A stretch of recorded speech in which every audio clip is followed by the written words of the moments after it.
Hey everyone, welcome to the Leader's Edge. I'm your host, Steve Steele, where we dive into insights and principles that will supercharge your leadership and ignite your personal growth.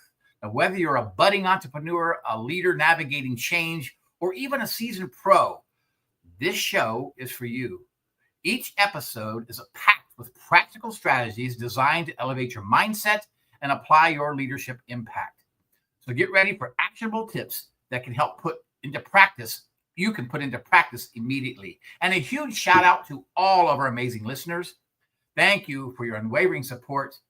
Let's get started and unlock your true potential. Today we have a special guest. My guest today is a Maxwell Leadership Certified Speaker, Coach, and Trainer. She is certified in Human Behavior Consultant, author, and founder of the Next Generation Empowerment. With more than 2 decades of experience in leadership, personal growth, and family empowerment, she is passionate about helping parents maintain influence during their critical teen years by building stronger connection, communication, and trust within the family. Through her speaking, her coaching, and training, she equips parents, educators, and youth leaders with practical tools to bridge the growing gap between adults and the next generation.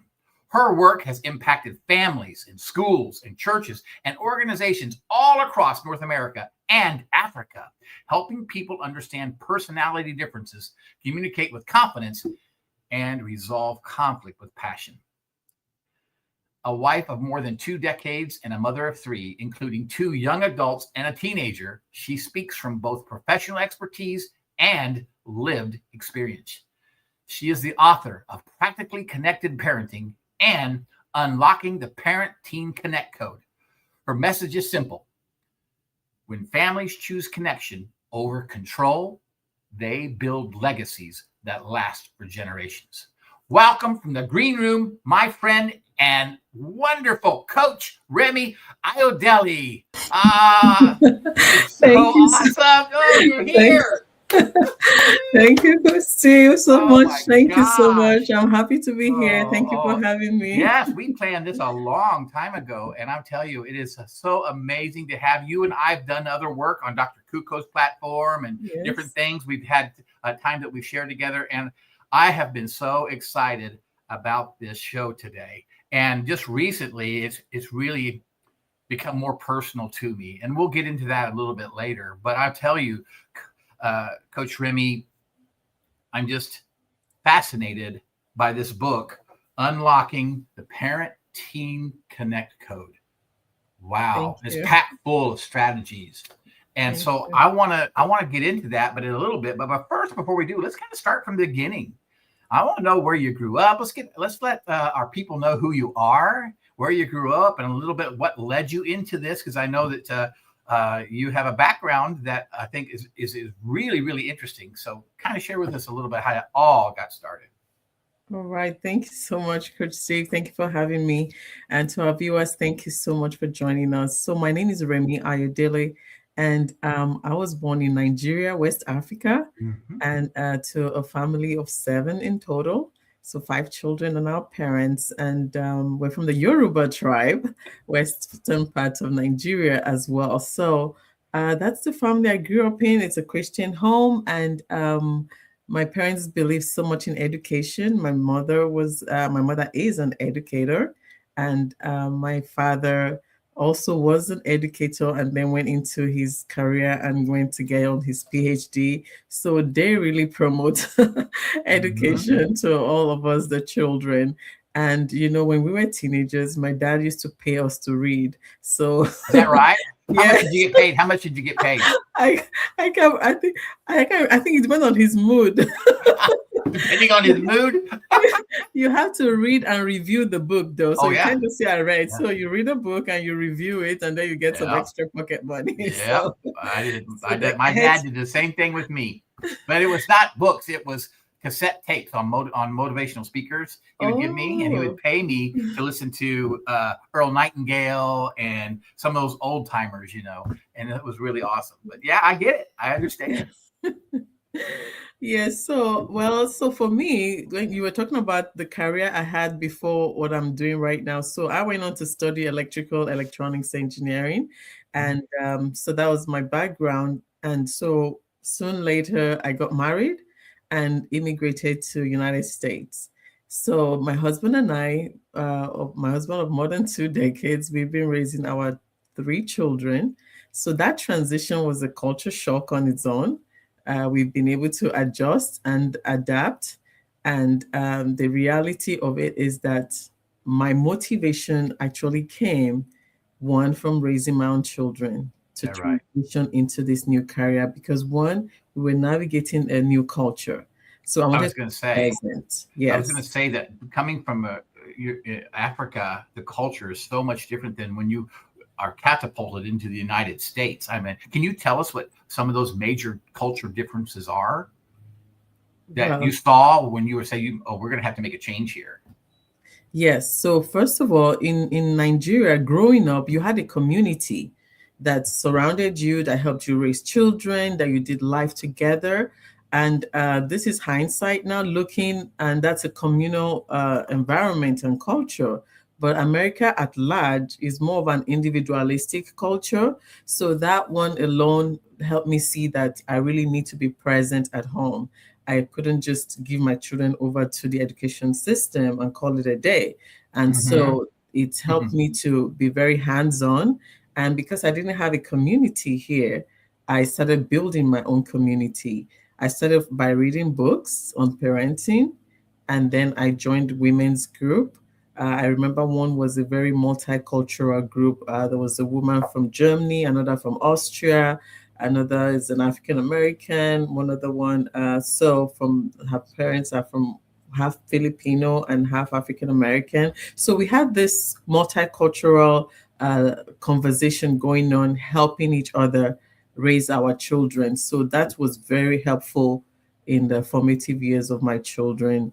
And so that helps us to know that the connection has to be real Yeah, for us because I to reach. bet all of those particular people had different ways in their culture of how their children were raised. And now they're over here in the United States, and it's a totally different kind of culture than what they're used to or how they were raised. Yes. So now all of a sudden you've got this, well, how do we do this together as a community? Right? Yes, yes. And it was enriching, yes, like you said, to hear all these people from different background on how to raise children.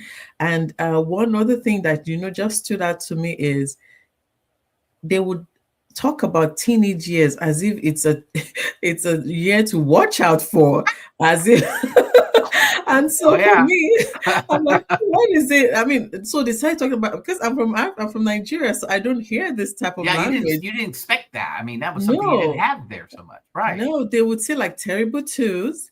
And Uh-huh. then before you know it, they start saying terrible teens. Wait Oh until they're my teenagers. I'm gosh. like, okay, what am I supposed to be bracing myself up for? Wow. And so I can imagine how you felt.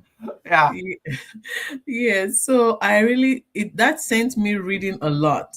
And you know something, Coach Steve, it now took me back to my years in college. Mm. I now started connecting some dots because I was serving as like a welcome team on our fellowship. And we would welcome freshmen every year, and they would come in with all these good morals from home, well behaved, and all that. But I always noticed something happened by the second year. Peer pressure has taken over. For one, many of them stopped showing up in fellowship. Many of them stopped just being part of a community, and they went into casual dating. They joined all Mm. these clubs. And so I kept wondering what happens in the first year that just changes everything by the end of that school year.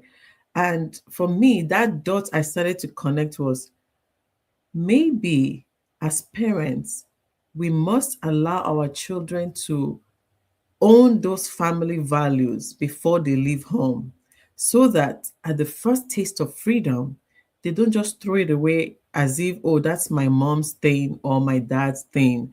It becomes self leadership that they can carry on into adulthood and not be derailed by peer pressure. So, between all these terrible teens and those stories in my mind, I started connecting the dots.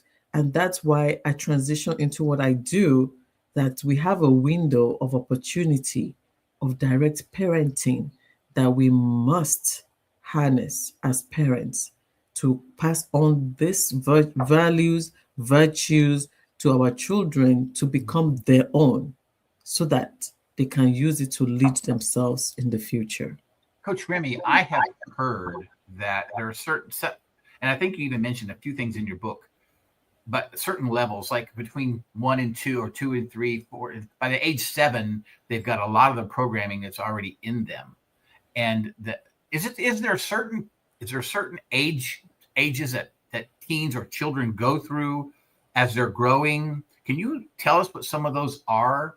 Of what we can look for as parents or as grandparents as our kids begin to grow up. From like I've got a 3-year-old grandson. His name is, I'm not going to say his name. I was going to say his name, but I'm not going to say his name. But he is off the charts. I mean, he's so lovable and so much fun, and he has so much energy. But boy, I'll tell you, he's off the charts. You got to be on him. I know he's 3. I get that. But are there certain ages that kids are transitioning through? Are there certain things that you see as parents you can recognize? So every stage is different. So 0 to 5 is that age where they can absorb everything like a sponge. So we need to pay attention. Those are the years to read a lot to them, a lot with them, and take them on experiences. Like for me, we never missed story time in the library during those years for my children. And you can borrow up to 14 or 21 books at a time. And so I ensured we read a lot and visit places, go to the zoo, go to the park, just help them connect with their environment because they are learning so much between that age 0 to 5. And they're depending on you as a parent to really connect with them, to look them in the eye and tell them that they are safe here. Yeah. So we need to be very, very hands-on those 0 to 5. So many kids are on, even at that age, are on phones and iPads already. Right? I mean, I see my little grandson Silas. He likes watching those iPad things. We don't get the phone much, but he gets the iPad a lot. I'm like, good Lord, right? Yes. Well, that's the digital world we're living in now. Yeah. That one, we cannot take it away. But I'm going to call on parents to not give it to them all day. Because we're beginning to read research that shows how the fastness of the iPad and all the things they watch is rewiring their brain differently, which it will be impacting their attention span and their sense of being able to be creative and comprehend things when they have all these images moving so fast. So we need to redirect them back to things that are not that fast. Like my son, even though he's almost 13, I tell him for every hour you have to do anything on your device, you need an hour off the screen. Yeah. So I have stacks of books. I said you can choose from these books to read. He likes to play basketball, go outside and shoot some basketball, anything to take them off the screen. And like I say, for children, hand-eye coordination at that age is so powerful. We do not want to miss that window and just hand them an iPad. Writing skills, Legos, things that make them use their hands and coordinate with go to the park and throw balls with them. Anything that will help them to coordinate eye and hand is very essential in building attention span. And that's 1 through 5. That's just 1 through 5. That is just 1 through 5, yes. And so from 6 to, I want to say 6 to 11, that's when they're like in kindergarten, first grade, all the way to 6th grade. What I noticed with parents and with myself inclusive is that is when they have a lot of extracurricular activities. Pee-wee soccer, pee-wee basketball, swimming. We have so many things. So we begin to run all over the place. They're in school all day. After school, we're going for these activities. We have to engage them in conversation because they're absorbing so much information. They need us to interpret those information to them in real life scenario.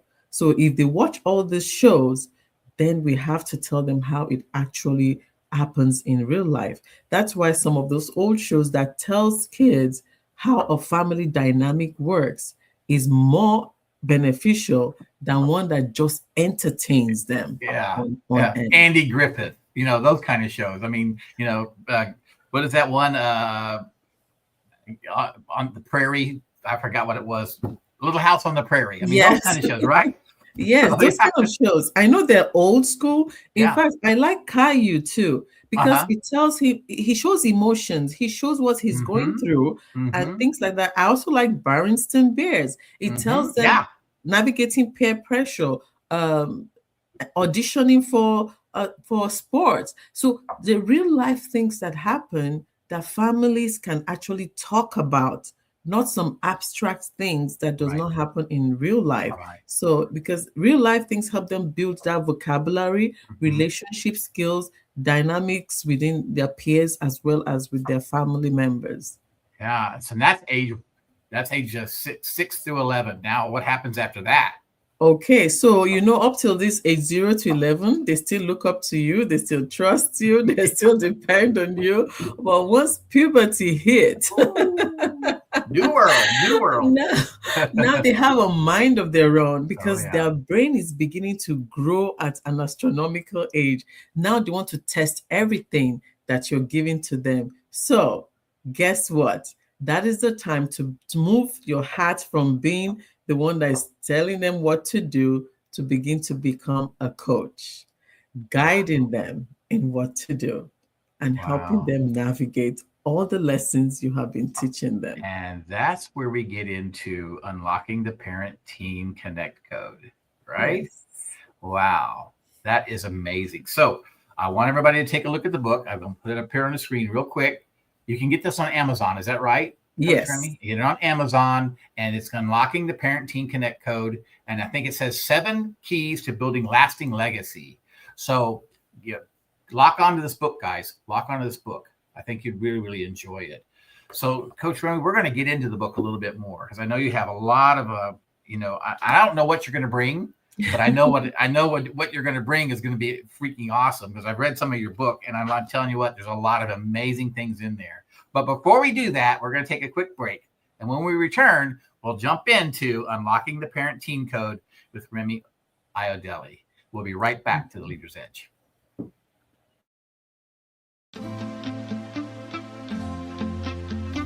Are you ready to elevate your organization with a team of transformational leaders? Do you want to attract and nurture top talent while enhancing communication and productivity across generations? Hi, I'm Steve Steele, co-host of The Leader's Edge, and your coach with the Maxwell Leadership Team. My program equips leaders with essential skills and resources to lead, coach, and communicate effectively, ensuring everyone thrives. With tailored insights and proven strategies, I'm here to help your entire organization succeed. So reach out today at growthinleadership@gmail.com or visit johncmaxwellgroup.com/Steve Steele.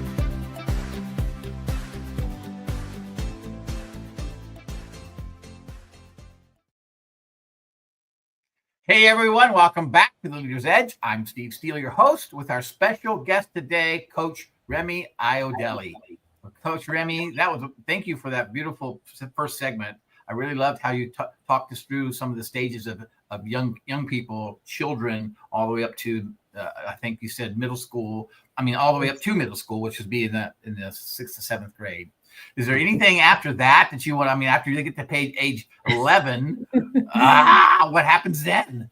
Okay, so what you haven't taught up till that age 11, you want to quickly teach it between age 11 and 13, because that is your real last window of them still listening fully.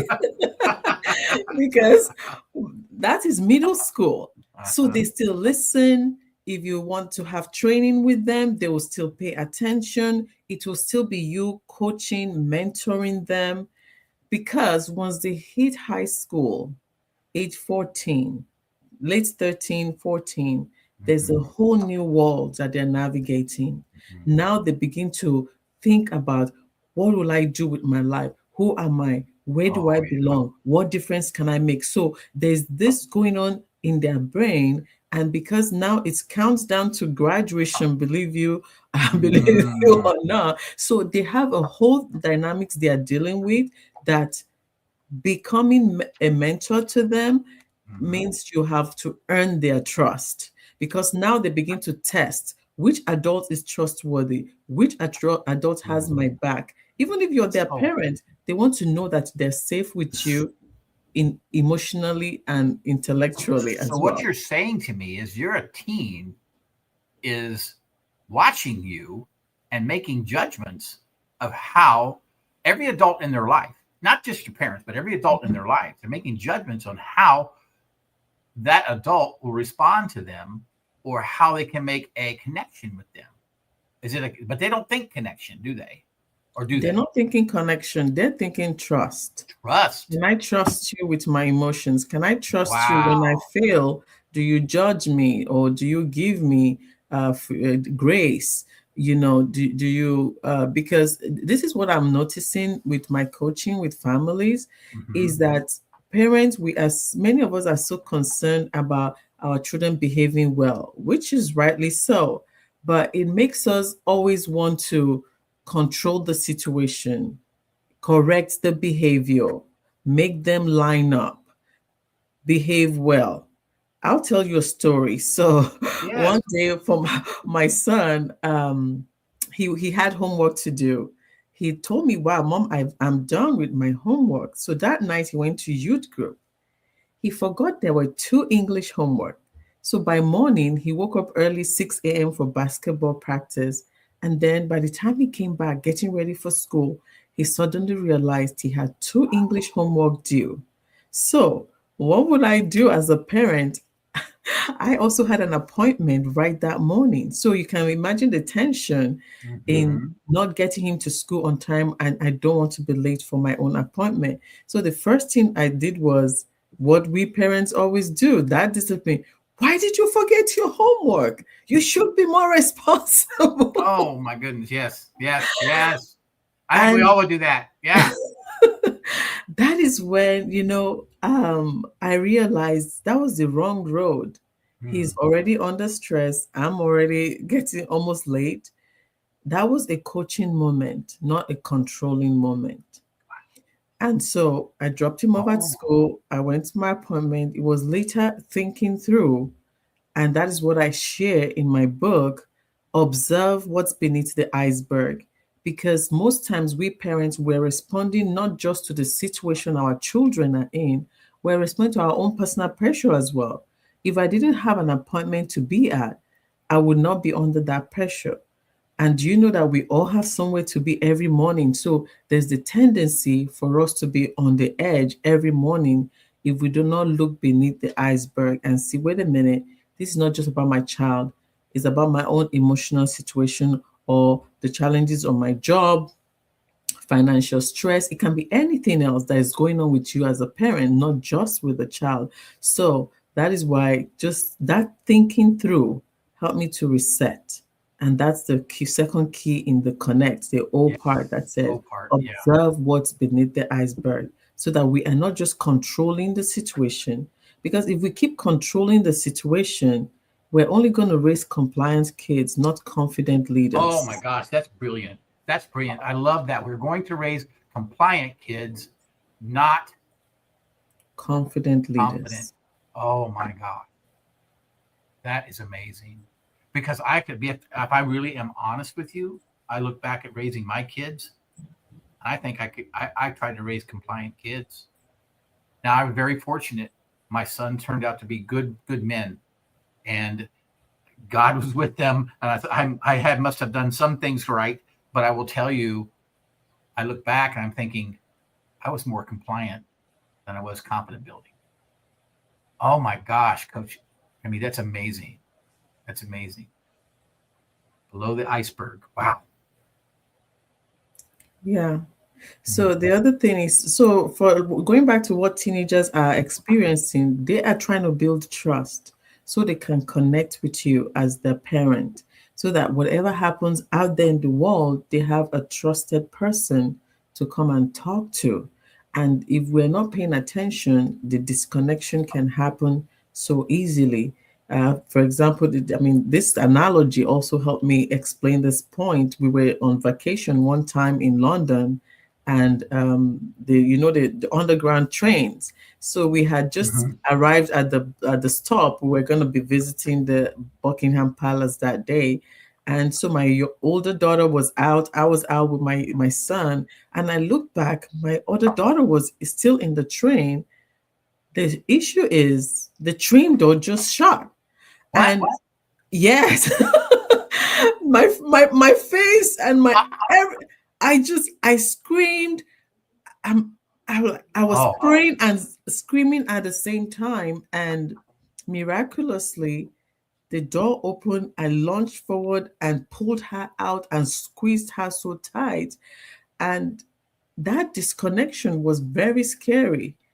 And my host said, Remi, if she was gone, you would have to contact the last train station. I'm like, no, that's just too scary. But that's a way disconnection can just happen, even with our teenagers. When we lose touch with their emotions, when we lose touch with their growth, when we lose touch with their sense of wanting autonomy, now that they're approaching adulthood, if we keep holding on to control and taking the low road. So that is why I always like. So you're saying control is the low road. Is that what you're saying? It is the low road. And I got that concept from one of my mentors, Dr. John C. Maxwell. And in his book, High Road Leadership, he explained that each time we have that control for our children, we take the low road because we complain about what they're not doing right. We complain about them slacking. That is the low road of parenting. And because parenting is influence, the low road does not influence positive character. Wow. Dr. Maxwell also talked about like the middle road, where we remind them of all the ways they have failed in the past. That's how you always do this. You forgot this, the other day, you forgot this. That's like payback mode. That's like middle road. But the high road is calling on their excellence, calling out their potential, and telling them you're a self-leader. For example, yesterday I had a load of laundry basket sitting on the stairway, and my son is about to go upstairs. So I said, son, did you see that basket? He said, yes. I said, law number one, be proactive. What would proactive do into that situation? Yeah. He said, take it upstairs. They're not dumb. They're smart kids. They're smart. So yes, high road helps us to call on their smartness, call on their potential, so that they can self-correct. That is how we're going to build self-leaders in our homes. Well, I will tell you that when you're in that middle road or you're on that low road, and you're constantly complaining about what your team's doing or what they're not doing, it's constantly you are destroying that trust. You're eating away at that constantly. And that's why as parents, that it's so important. I love what you said, taking that high road as Dr. Maxwell teaches. That is just simply amazing. So C is connect, O is observe the iceberg. What is the N? Oh, the first N is you have to navigate the growth, because there's one thing that parents do. Every teenager grows at their own pace. So if you do not know what stage of growth your teenager is, you'll be comparing them with another teenager or with one of your other children. For example, for me, I've raised 2 young adults now. So there's the tendency to remember where my first daughter was and start comparing my second daughter and say, you don't do this like your sister. So we have to understand what stage of growth is the child I am raising, so I can meet them where they are and not put on a standard that they cannot meet, because that's not their own time or that's not their own time clock. So it is important. So, and then the 2 ends, right? So the next second end is nurture. Nurturing is where you turn discipline to mentoring. I use the word Love that. discipline and discipleship because they have the same root word, and essentially it is learning, teaching them how to become self-learners. So again, let's go back to control. When we use the discipline side of our parenting, it is to make them align with our standards, with our values. We're always calling them out. But when we add the discipleship and balance it, it is showing them. In my book, I gave this illustration.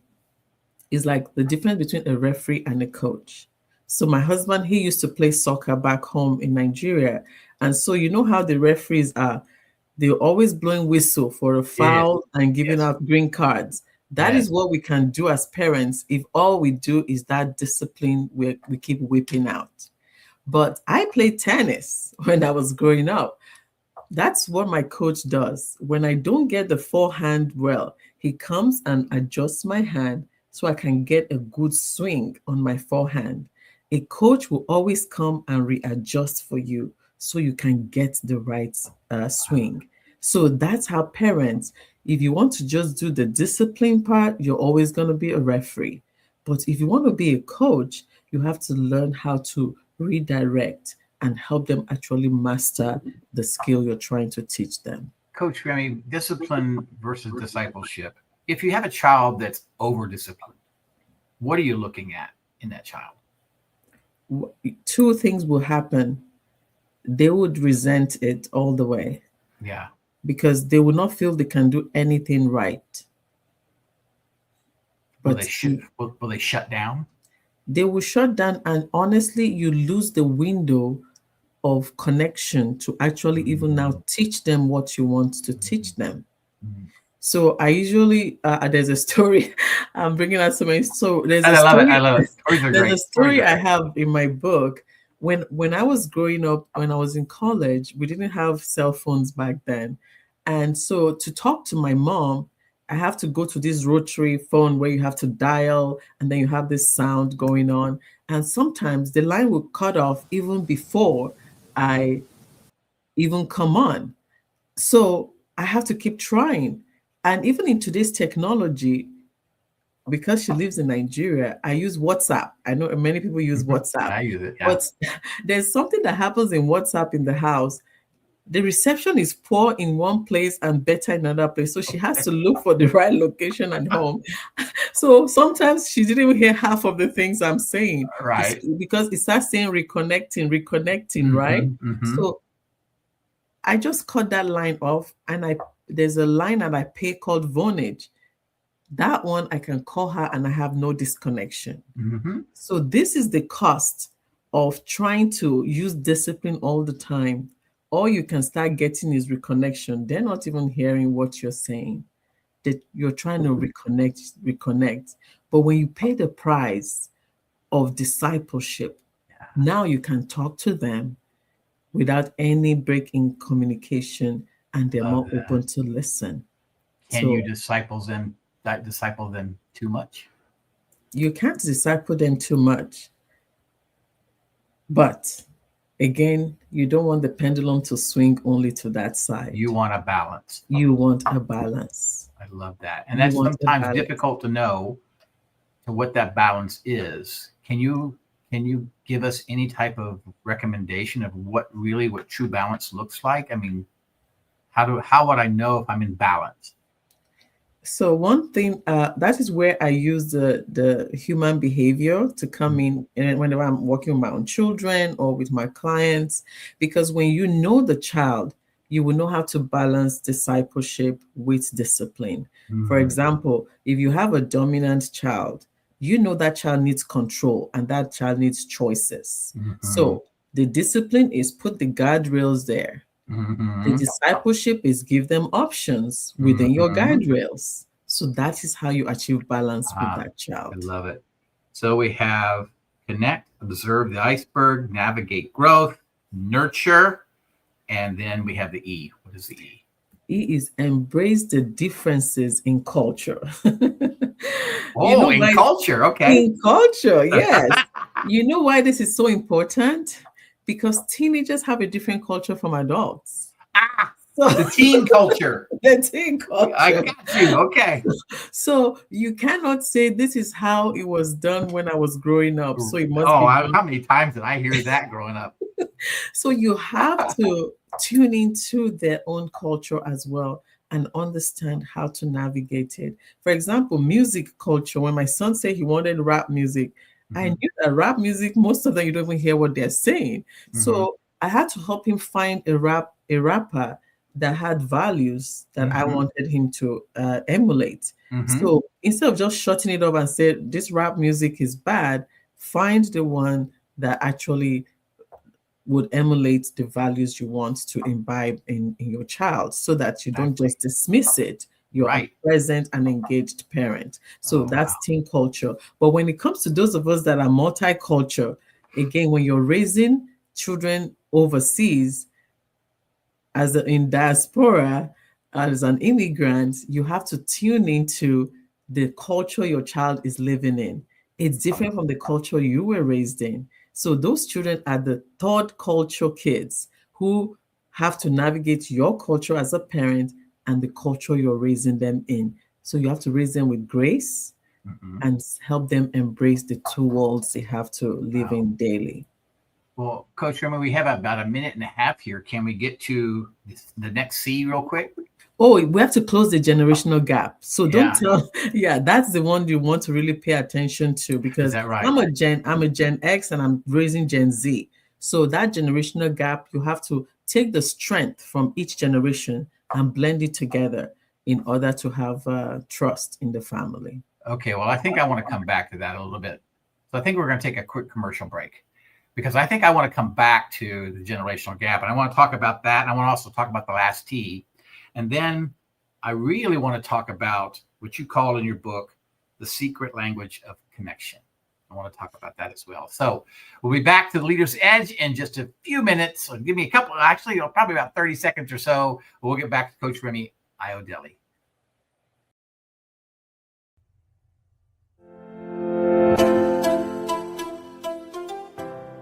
All right, podcasters, let's be honest for a second.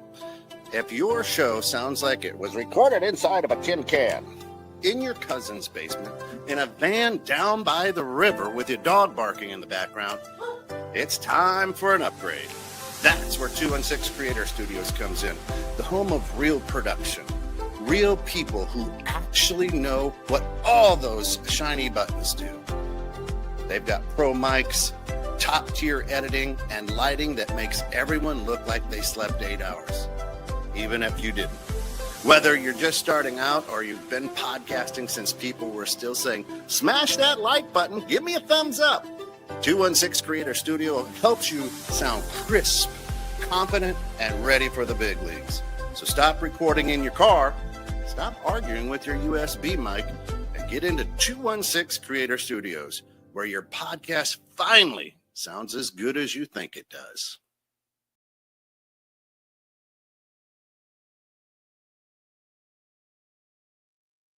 Hey, everyone. Welcome back to the Leader's Edge. I'm Steve Steele, your host, with our special guest today, Coach Remi Ayodele.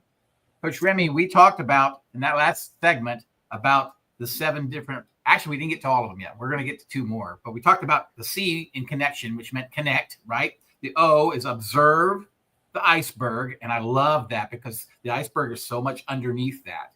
We have to really look there. Then N, navigate growth. The second N is nurture.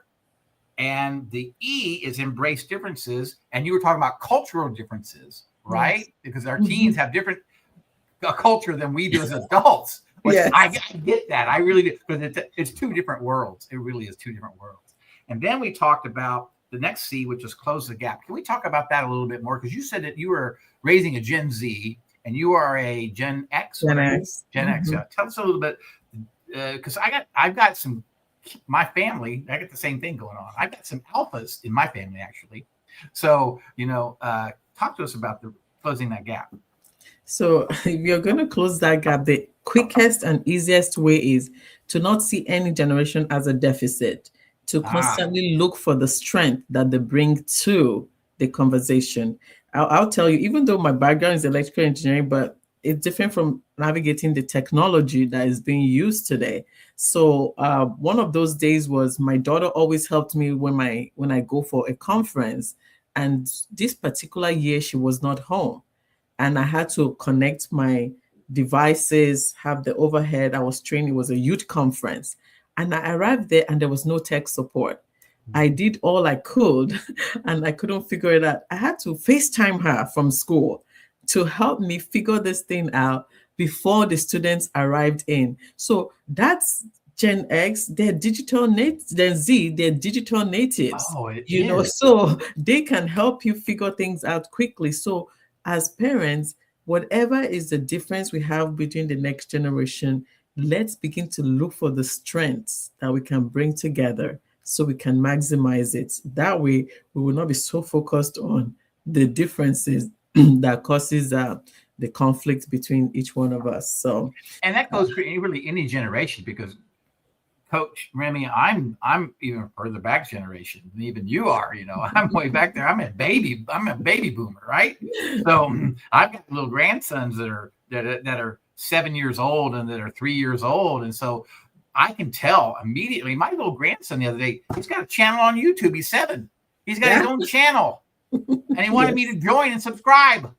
I'm telling you, it's crazy. I mean, that's freaking crazy to me. It takes everything I can just to get the leader's edge on, and he's doing he did a whole channel himself, and he's got subscribers, and he's helping other kids get channels, and it's amazing. That is amazing. Yes, it's amazing. He's 7 years old, and he's doing that. And it's crazy to me. And I guess even if it doesn't matter which generation you're in, you have to go to the strengths, of that particular generation, and they are a digital world. Yes. Yep. Yes. Wow, that's amazing. So closing the gap. Okay, so next T. Yes, you have to thrive together, and that is the secret to effective communication. Begin to understand their personalities. So if they are dominant style, don't go into this argument for control. Whether they're 50 or 5, if they're a dominant style, they want control. So put the guardrails, like I said earlier, but give them options within your guardrails so that they still know they are in charge of the decision. And if you have the influencing child, they want to have fun. They might forget to do a few things. So give them checklists so that way you are calling on their strengths. When they check off those lists, it gives them a sense of accomplishment. And if you have a steady child who doesn't say anything, you ask for their opinion, they just say whatever. Don't just say whatever. Talk to them one-on-one. They're more willing to open and talk to you that way. And don't spring up a change on them. The steady children, they like consistency, they like routine. So you have to really connect with them on that level. And you have a conscientious child who likes everything done right and perfectly. You can't hurry them because they want to do a perfect job. And if you don't know the answer, don't wing it. Just tell them I don't know, because they will soon find you out. Those are the children that ask you questions. So be patient with their questions and answer it. If you don't know the answer, tell them you'll get back to them, but don't wing it, and don't say, there's something that parents used to say, because I said so. Won't work. It won't work for this new generation. They want you to dialogue with them. Like I said at the beginning, they're absorbing so much information. They need us to be patient to help them interpret those information. I had someone tell me one time that when you're in a relationship with an individual, and it really doesn't matter whether it's parent-child or it's friend to friend or it's boss to employee, the person with the most influence in the relationship has the most responsibility in the relationship. Yes. And as a parent, as a grandparent, we have the most responsibility in the relationship of those children to ensure that those children are getting the needs met that they need to be able to have a wholesome growth, wholesome life. And it's our responsibility. It's not the child's responsibility. It's our responsibility. I think we see that just by and large. I think parents understand it. Yeah, I'm the one responsible. But are you really getting into the right places, right? And I noticed you said you showed the DISC analysis, DISC. And so which is a Maxwell tool, and it's used in other areas too. But I know we use it in the Maxwell. And you're a consultant DISC. Yes. Now, is there a DISC for children? Oh, yes. Uh-huh. There is DISC for children. So there's DISC for elementary age, there's DISC for middle age, and I like the one for the high schoolers. Also, it helps them discover where their strength leaning to as far as career choices comes in, as far as communication comes in, so they can choose the right friends and the right environment that helps them thrive. And if for little kids, there's a way we can use this because you have a story. So by the time you tell them the story, they'll begin to tell you, okay, this is how I behave on the playground. This is how I behave in school. You begin to kind of put them into this kind. Oh, okay, so this must be your personality, and so helping them navigate it. Because like you said, Coach Steve, leadership begins in the living room, not in the boardroom. Oh, yes, it does. And because we, the parents, are the ones with the influence, leadership is influence. So in order to maintain that influence, we need to build that trust so that way we have that inroad to guide them as leaders. And leaders are the ones that know the way, go the way, and show the way. So we want to take on that leadership, lead with love, lead with empathy at home, so that we can actually raise leaders who would go out into the world and be more effective as well. Right. As a coach, Coach Remi, do you have the DISC analysis that you could give parents or that you could have them take so they could get to know their child's personalities better? Can they get in touch with you and find out that kind of information? Oh, yes. I do that all the time. I call the Parent-Teen coaching. And that's where both of them find out their personality and begin to see the differences that may have been causing conflict within them. In fact, one family especially, one time I was coaching, the mom was steady and the daughter was dominant. So by the time they found out, the daughter was in tears and apologizing because she saw the mom was trying to nurture, but she was trying to gain her freedom and make decisions herself. So I told the mom, put the guardrails, give her the choices that will still align with your values. But that part helps her to make the choice herself, even though it's one of the choices you've given her. So that understanding really bridged the gap of connection between the parent and the teenager. I think that's so important that you give them the options and that you give them the options or the guardrails that align with your values. Because you can throw all kinds of options out there, but if it doesn't align with your values or your God-given values of what your family is, then that's not going to work. It's not going to work. That is, that's beautiful. I love that. So, Coach Remi, I want to talk about the secret language of connection, because let me tell you why. I was telling you before the show started, we were kind of talking online with our producer, and I went through a situation this week that I didn't never think I was going to face. I mean, I really didn't see it coming. It kind of was blindsided us. It blindsided me more than anybody probably. But I have a 14-year-old grandson whom I love deeply. I love him deeply. He's a quiet child.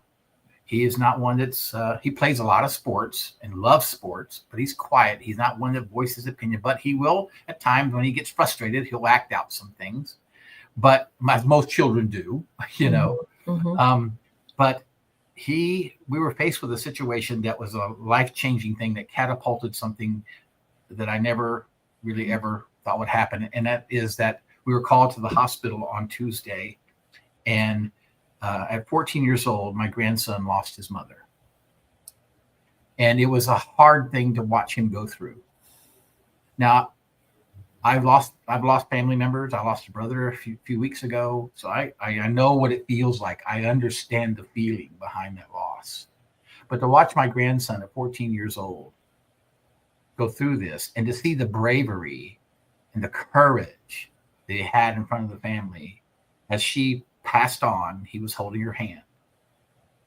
And I saw when she took her last breath, he noticed that as well. We all did. Then the tears began to flow. Coach Remi, as a grandfather, how do I connect with my grandson at that level, because that is a traumatic level in anybody's life. Even if they're 14, I just can't imagine what it'd be like.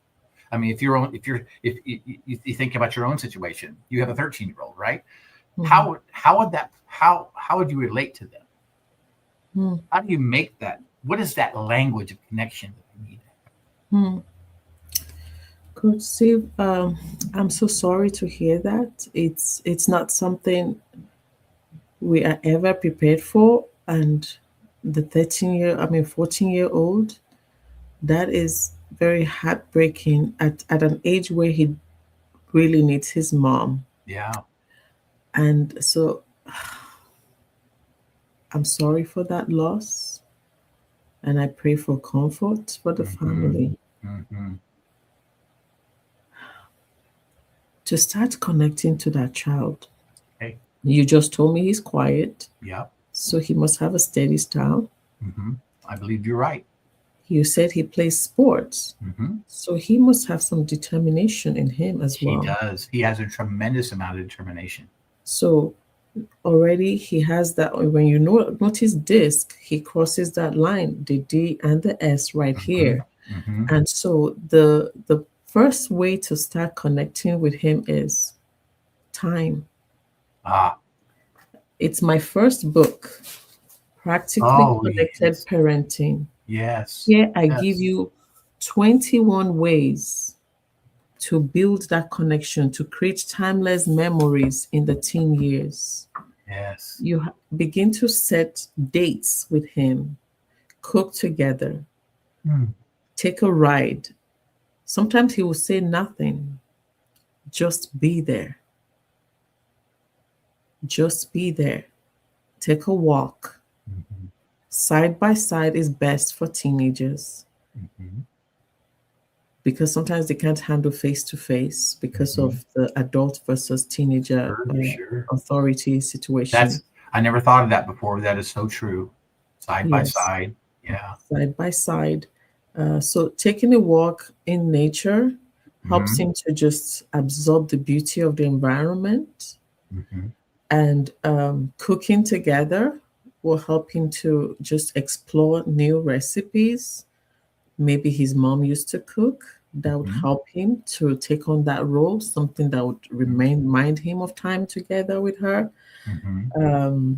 Play board games. Mm. That'll help him use his critical thinking. It can be chess, it can be just even a dice game, something that just helps him just engage in conversation. So essentially, what you're trying to do is put him at ease so that he's free to talk Mm-hmm. when he feels like it. So these activities done together puts him at ease, and you will soon find which of those 21 activities or a different one that will make him feel comfortable just sharing. Like my daughter last night, she came to my desk here and she stayed there for a while. She knew I was preparing for this podcast, so I Mm-hmm. knew she wanted to talk. The minute she opened her mouth, I said, "Let's go to your room." Oh yeah. And she was on her bed, and we sat, and I just listened. Mm-hmm. And so we had that conversation, even though it was past midnight. So you will know when they're ready to talk. You can't force it. But when you engage and give them enough of these activities together, you begin to see which one actually puts them at ease. And yes, it might be past midnight. Mm-hmm. Yeah, it might be. I was almost going to bed, but I'm like, okay, no, this is the moment. So I Mm. woke myself up to Yeah. listen and have that conversation. That is our window of connection at this level. Coach Remi, thank you for that moment of coaching to me. That was so beautiful. And I'm going to take your advice. I'm going to get that book as well. And I'm going to use it. I'm going to use it. Thank you so much for that. Coach Remi, our show is just about over. We have about 3 minutes here. Give me about a minute here where you just tell us how people can connect with you and how they can get your books. I mean, we've got the, Unlocking the Parent-Teen C.O.N.N.E.C.T Code. That's on Amazon. Can we get your other book on Amazon as well? Yes, both books are on Amazon. And so they can find me on Amazon on my author's page, Remi Ayodele. They can also find me on my website, nextgenerationempowerment.com. So for those that are in the United States, they can get the book locally and I can autograph it. But sorry for you. Sorry for those who are not in the United States. You have to just get it on Amazon. Right. Exactly. And so, yes, but what I just said, let us maximize connection in the window of opportunity we have. For teenagers, it's only 7 years. But for our children, essentially, the window of direct parenting is age 0 to 18. And in some of my books, I help you understand what they need at each level so you can maximize connection that will build trust. Because essentially, as parents, we are their influencers, so to speak. If we get leadership right, we will raise confident leaders as well. So beautiful, Coach Remi. Thank you so much. Thank you so much for that inspiring episode. I absolutely loved it. I loved it. So next week on The Leader's Edge, get ready for an inspiring episode. I'm thrilled to welcome Crystal Latta, the dynamic owner of Fit Body Forever, a local premier gym here in the Fort Worth area. It's a local. To join us as we dive into the world of fitness and discuss how we can take charge of our health and our wellness, be the leader of our own selves. The hardest person to lead is yourself. And just as a reminder, you can find The Leader's Edge on Apple Music, on Spotify, YouTube, or wherever you listen to your favorite podcasts. And if you find value in these conversations, please hit that subscribe or follow button to stay connected. And I want to say thank you to all of our listeners and friends, because without you, The Leader's Edge would not be possible. I'm so grateful to have you here and so excited to connect with you next time. So till next time, everyone, bye-bye.